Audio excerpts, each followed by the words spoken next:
Louvores ao Senhor, pois Ele fala com o seu povo. Aí está o texto de Mateus 13, 44 a 50, que serve de base para a mensagem desta noite. E permita uma palavra, Deus colocou no meu coração que dissesse isto. Quem orou agora, agradecendo a Deus a fidelidade, o quanto Deus tem cuidado, é uma viúva que perdeu seu esposo este ano.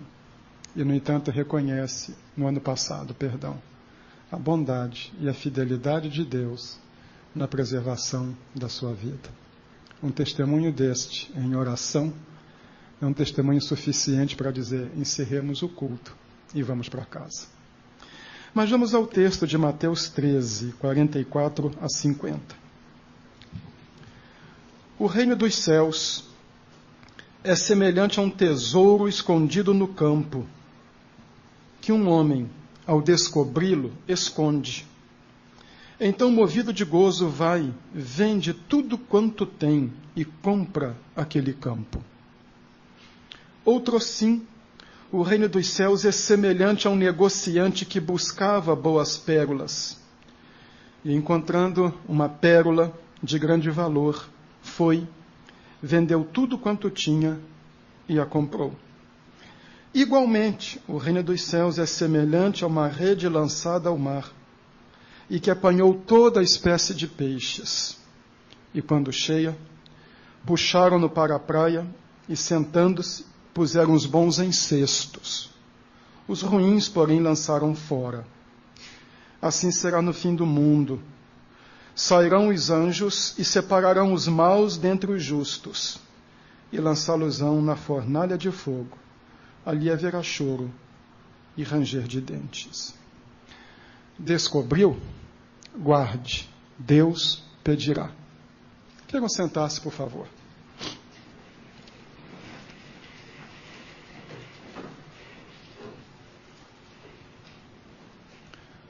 O capítulo 13 de Mateus é chamado de o capítulo das parábolas do reino. Jesus conta aqui 7 parábolas, e o número é premeditado, sinal de completude. 7 parábolas para dar aos discípulos uma visão do reino. A primeira é o reino no ato de semeadura, a parábola do semeador. O reino é semeado. A segunda, imediata a ela, é a do trigo e do joio. Imediatamente após o reino ser semeado, na figura do trigo, vem um inimigo e põe joio. A falsificação do evangelho. As outras parábolas, 2 seguidas, falam do crescimento do reino. O grão de mostarda, tão pequeno, insignificante. Eu me lembro num estudo bíblico na casa do casal Sackmeister, lá em Valinhos, Vinhedo, tem a mania de trocar a cidade, mostraram-nos uma semente de mostarda, do tamanho lá de uma cabecinha de alfinete. Sinapsis negra, que chega a um arbusto de quase 5 metros de altura. Para aquele povo, a menor semente e a maior árvore. Jesus compara o reino no seu desenvolvimento como uma árvore. Ele rebenta calçadas, a árvore rebenta as calçadas com a sua raiz. Seu crescimento é indetível, ninguém pode deter. A outra é o fermento. Misturou. É o reino misturado na sociedade secular, e o reino vai crescendo. De ideologia de escravos, como começou a ser conhecido no Império Romano, reprimido como religião ilícita pelo Império Romano, acabou ganhando o mundo inteiro. E, por fim, 3 parábolas seguidas. O tesouro escondido, a pérola e a rede. As 3 que agora li. O que Jesus está mostrando? O reino semeado, falsificado, em processo de crescimento, encontrado pelos homens e na sua consumação. A primeira parábola é o reino sendo lançado. A última parábola, o reino consumado. no meio das duas parábolas, o reino em desenvolvimento. Ele está caminhando para o clímax na argumentação, tanto que o versículo 45 diz assim: outrossim. E depois no versículo 47, igualmente, ou outra versão, da mesma maneira. Ele está completando o seu arrazoado sobre o crescimento do reino. Especificamente, as duas parábolas, o tesouro escondido e a rede, seguem numa direção. Vale a pena investir a vida no reino. Versículo 44, vende tudo quanto tem e compra aquele campo. Versículo 46, vendeu tudo quanto tinha e a comprou. A parábola do tesouro escondido e a parábola da pérola de grande valor são parábolas gêmeas, mas não univitelinas, elas têm uma pequena diferença. E a parábola da rede vem completa estas duas e também as outras, as 6 como um todo. É o clímax. Por isso eu coloquei este título: encontrou, guarde, Deus pedirá. Analisando as 3 parábolas, descobrimos o que significa isto. Descobriu? Guarde, Deus pedirá. Comecemos pela primeira parábola do tesouro escondido, versículo 44. O reino dos céus é semelhante a um tesouro escondido num campo que um homem, ao descobri-lo, esconde. Então, movido de gozo, vai e vende tudo quanto tem e compra aquele campo. Esta era uma região constantemente invadida por exércitos, a região do crescente fértil, rota de passagem das potências que costumavam brigar entre si. E terra fértil. Não era lá a terra do Cerrado, era a terra aí do interior de São Paulo. Aquela terra fértil onde todo mundo punha os olhos. Constantemente passavam por ali exércitos. Não havia cofres fortes, não haviam bancos. E se as pessoas guardassem seu bem material em casa, corriam risco de vê-lo saqueado. Era comum que escondessem então seus tesouros em uma urna e o enterrasse. Aqui está o caso de um homem, ele arrendou um campo. Ele é um meeiro, ou então um arrendatário de um campo. Alugou o campo de alguém, está trabalhando no campo. De repente, passa lá com o seu arado ou com o seu instrumento agrícola, bate em alguma coisa. Podemos imaginar a frustração do homem. Ah, que miséria, uma pedra. Vai dar um trabalho terrível tirar esta pedra. E cava e de repente vê, é uma urna. E aí ele quebra e descobre joias. Aí não fala com ninguém. Ele arrendou o campo para lavrá-lo. Então ele vai e vende tudo que tem, porque no tesouro que ele, no terreno que ele está arando, há um tesouro, compra o campo. O campo agora é seu. Tudo que está dentro do campo é seu. Ele vendeu tudo, pôs tudo, desfez-se de tudo, agora tem um campo e dentro do campo um tesouro que vale mais que o que ele despendeu. Está dentro da lei. Está seguindo rigorosamente a lei mosaica, não é desonesto. Não tem que sair dizendo, achei um tesouro, ou achei um tesouro, de quem é? Talvez 3, 4 gerações anteriores. Não é de ninguém, então é dele. Ele compra o terreno agora é dele. O que Jesus mostra aqui? Aqui nós temos o caso da pessoa que descobriu o reino de Deus acidentalmente. Ela não procurava. Quando descobriu, foi até um momento de desconforto. Encontrou o reino sem procurá-lo. Topou com o reino. E entendeu que valia a pena investir no reino. O reino dos céus é semelhante a um tesouro escondido no campo. Eu me lembro de uma senhora que eu batizei em Manaus.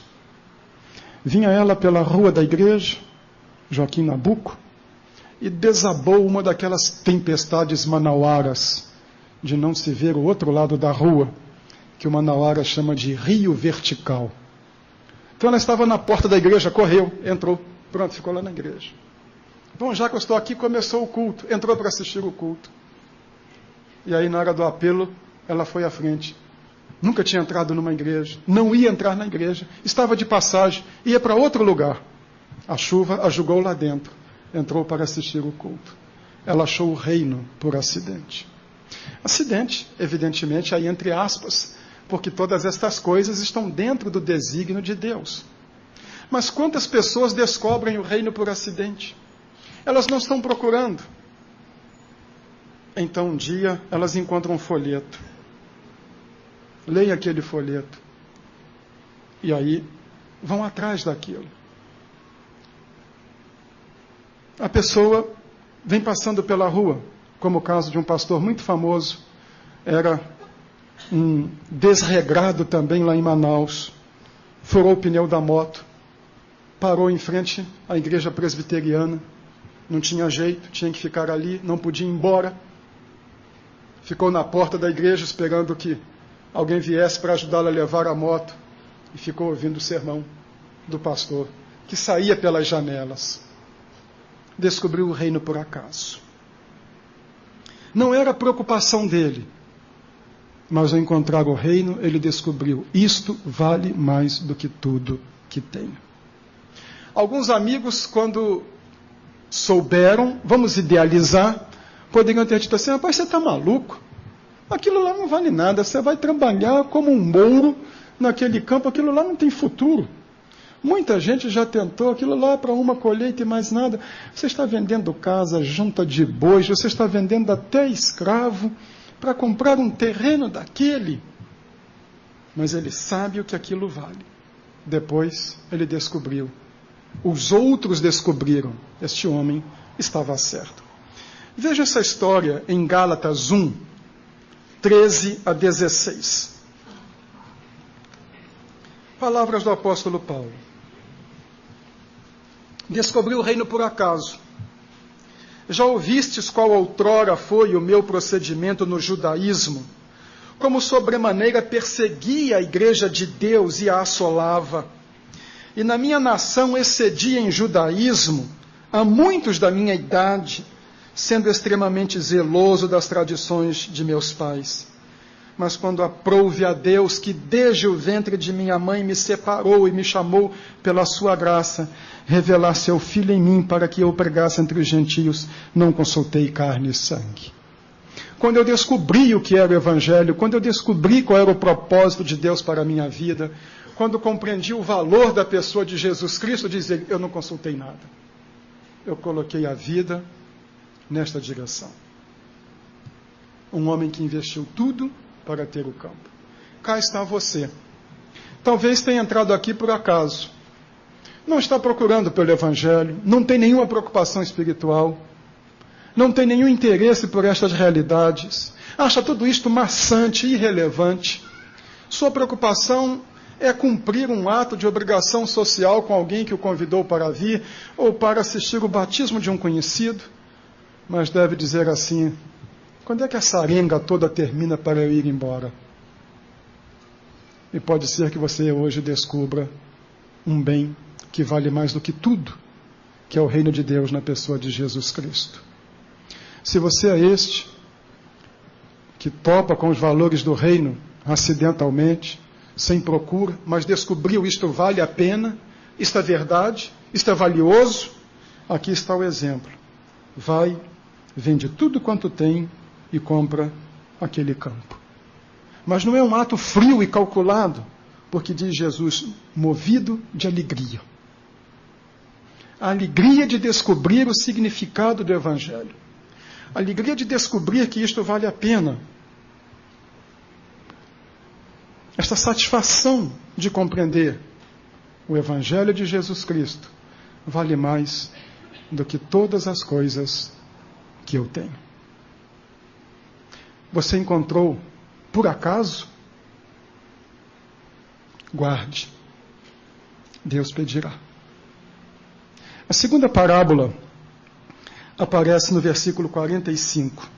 Estende-se ao 46. Outro sim. O reino dos céus é semelhante a um negociante que buscava boas pérolas. E encontrando uma pérola de grande valor, foi e vendeu tudo quanto tinha e a comprou. Este não descobriu por acaso. Este descobriu após intensa procura. Ele é um negociante. Negociava pérolas. Sabia avaliá-las. Descobria de longe o valor de uma. Tinha várias. Mas lá no seu íntimo ele buscava aquela pérola perfeita. Aquela que superasse todas as outras. Que o fizesse sentir-se jubiloso. Eu tenho a melhor pérola do mundo. Ninguém a supera. O reino dos céus é semelhante a um negociante que buscava boas pérolas. Ele buscava boas. Encontrou a melhor. Qual é o sentido dessa parábola? O reino de Deus é superior a qualquer coisa. É aquela pessoa que vem numa busca intelectual há muito tempo. Pesquisas filosóficas, pesquisas religiosas. Bate numa porta, bate em outra porta. Lê coisas daqui, lê coisas de acolá. Ouve dizer que em tal lugar alguém está ensinando uma doutrina nova, e lá vai aquela pessoa. Novidadeira. Qualquer ensino diferente a faz ouriçar-se, e lá vai ela em busca daquilo. Tem uma ansiedade dentro de si que nada consegue aplacar. Eu conheci uma pessoa assim. Foi um aluno meu na faculdade de Brasília. Foi Rosa Cruz, mas aquilo não satisfez o seu coração. Foi para um outro grupo, foi para um outro grupo, foi para isto. Foi fazer lá o caminho de Santiago de Compostela. Foi lá para o Vale do Amanhecer, uma comunidade esotérica, 40 quilômetros de Brasília, lá em Planaltina, sempre em busca de alguma coisa. Por fim, achou a pérola superior a todas as outras, que foi o Evangelho de Jesus Cristo. Parábola fantástica. O Evangelho resiste a comparações. O pregador do Evangelho é aquele que pode chegar e dizer assim: olhem, não tome uma decisão agora. Não engula o que eu estou dizendo sem refletir. Vá para casa. Pense no que eu estou dizendo. Pegue o Novo Testamento, vá lê-lo. E veja se acha alguma coisa superior. Veja se encontra alguém que chega aos pés de Jesus Cristo. Veja se encontra alguém que falou como ele falou. Veja se alguém tem palavras que aquecem o coração humano, como as palavras de Jesus. Se achar, fique, mas não vai achar. Esta é a pérola de grande valor. O que faz ele? Diz o texto, vendeu tudo quanto tinha. Inclusive as outras. Vendeu tudo. Não vendeu algumas coisas, vendeu tudo que tinha. Porque esta pérola superior compensava a deixar todas as outras. Paulo também disse isto.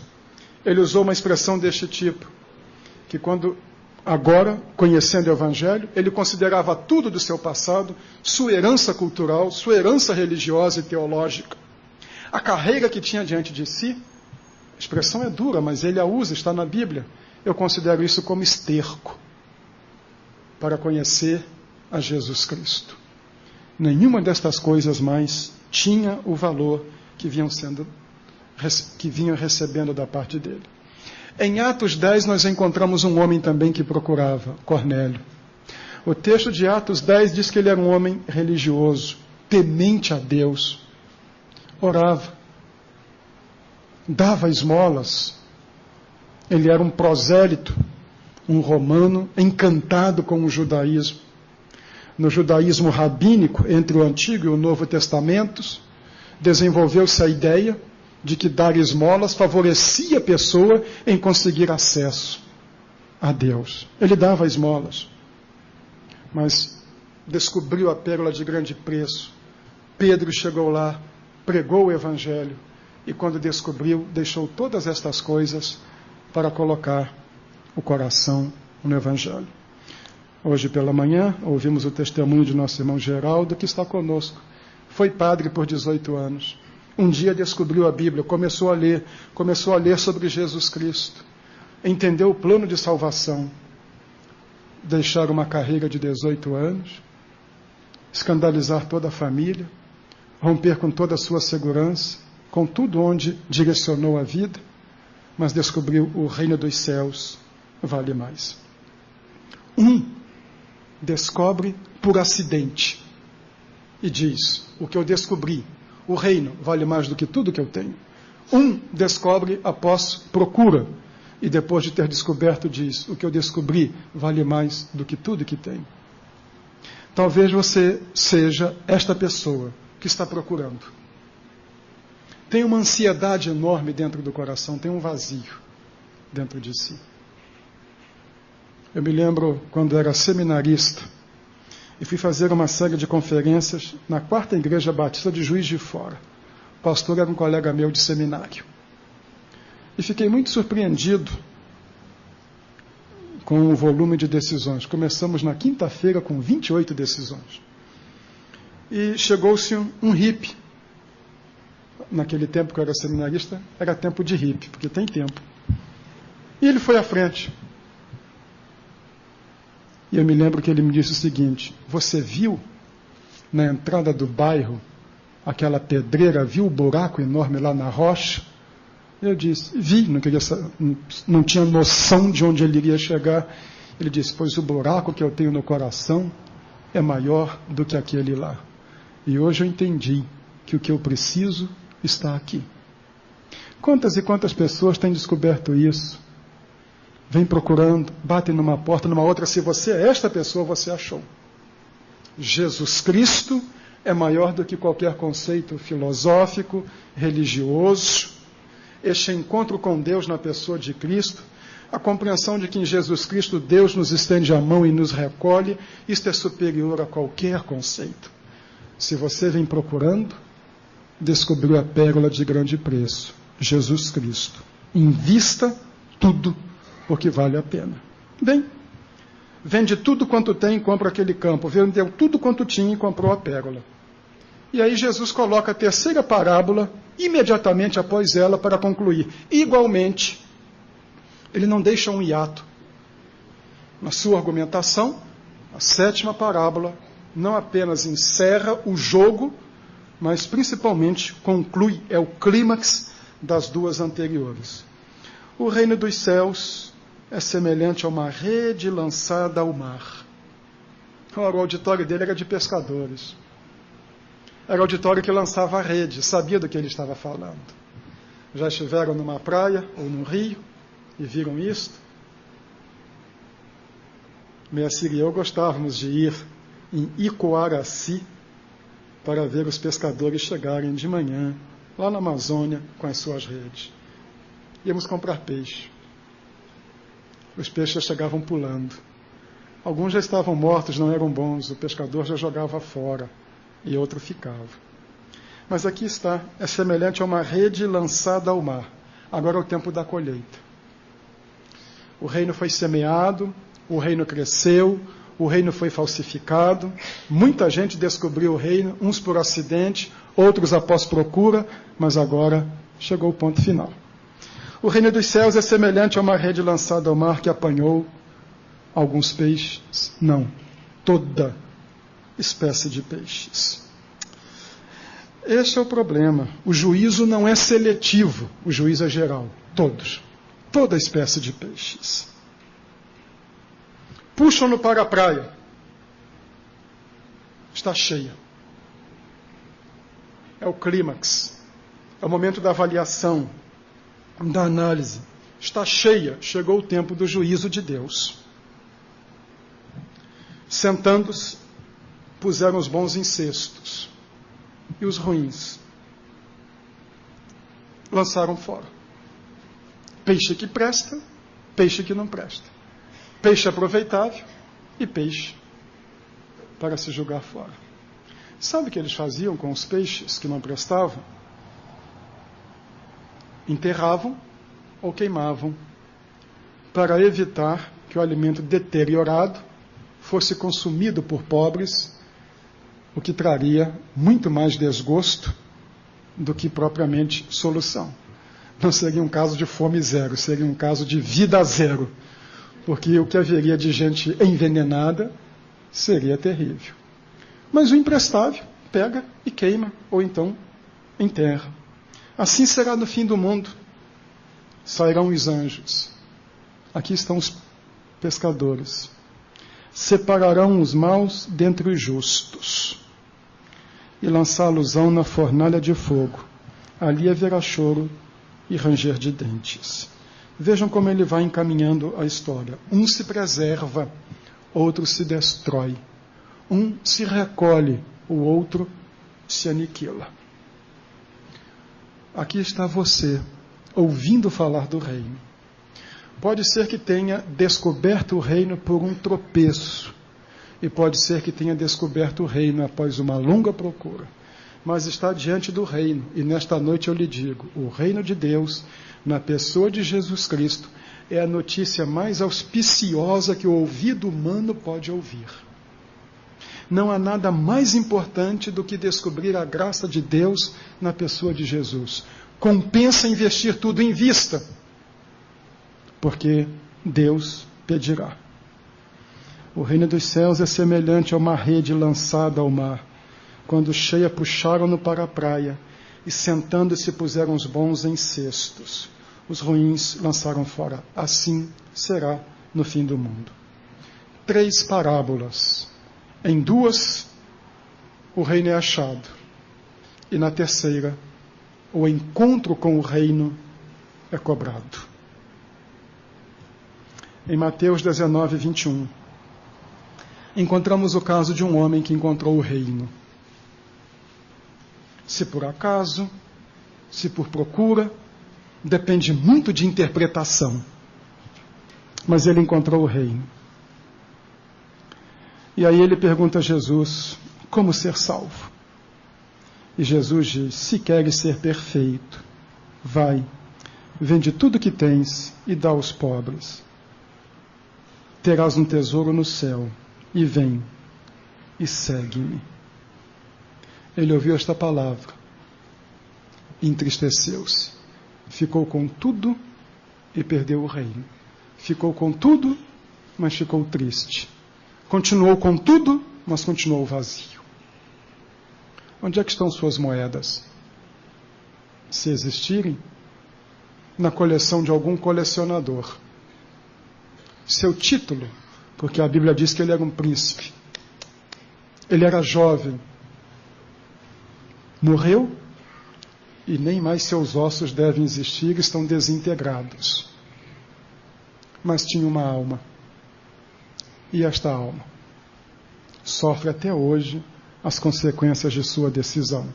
Topou com o reino em pessoa, desafiado pelo Senhor do reino, o recusou. Agora em Atos 8, nós encontramos a história de um homem que procurou o reino. Ele vinha procurando, ele era um africano. É o primeiro africano convertido ao cristianismo. Atos 8, 31. Ele era lá o ministro da fazenda da rainha da Etiópia. Vem ele lendo o livro de Isaías. Veio lá da Etiópia até Israel para adorar no templo de Jerusalém. Negro, convertera-se ao judaísmo, vem procurando alguma coisa para o seu coração. O tribalismo no qual foi educado não satisfaz o seu coração.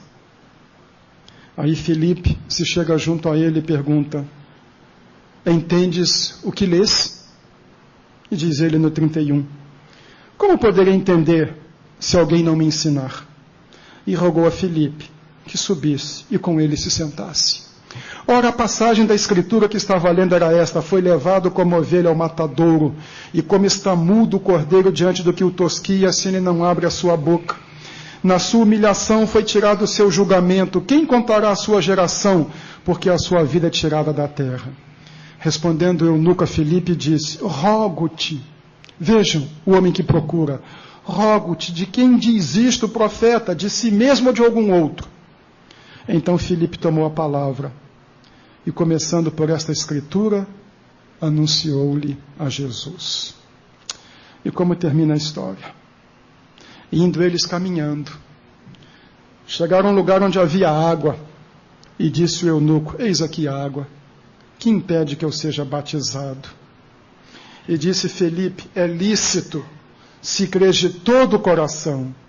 E respondendo ele disse, creio que Jesus é o Cristo, o Filho de Deus. Mandou parar o carro. Desceram ambos à água, tanto Filipe como Eunuco, e Filipe o batizou.